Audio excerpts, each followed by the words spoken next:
عمران خان کے خواجہ آصف کے خلاف ہرجانہ کیس میں خواجہ آصف کے وکیل نے چیئرمین پی ٹی آئی پر جرح مکمل کر لی ہے۔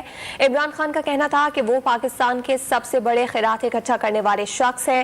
خواجہ آصف کے الزامات بے بنیاد ہیں۔ کیس سے متعلق مزید تفصیلات حاصل کریں گے ڈان نیوز کے نمائندے عمر مہتاب برنی سے۔ عمر بتائے گا سماعت سے متعلق کیا اپڈیٹس ہیں؟ جی دیکھیں، سابق وزیر اعظم عمران خان کے خواجہ آصف کے خلاف ہرجانہ کیس میں جو ہے وہ خواجہ آصف کے وکیل نے جرح مکمل کر لی ہے اور اس کیس کی سماعت ایڈیشنل سیشنز جج امید علی بلوچ نے کی۔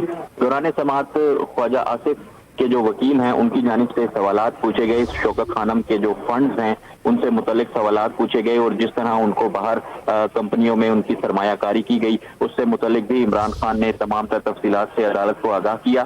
اس کے علاوہ آپ کو بتاؤں تو عمران خان کی جانب سے یہ کہا گیا ہے کہ شوکت خانم سب سے بڑا خیراتی ادارہ ہے، پاکستان کا سب سے بڑا خیرات اکٹھا کرنے والا شخص میں ہوں، مجھ پر خواجہ آصف کے الزامات بے بنیاد ہیں، خیرات پر شبہ پیدا کر دیں تو ڈونیشن ختم ہو جاتی ہیں، میں شوکت خانم اسپتال کو بچانا چاہتا ہوں۔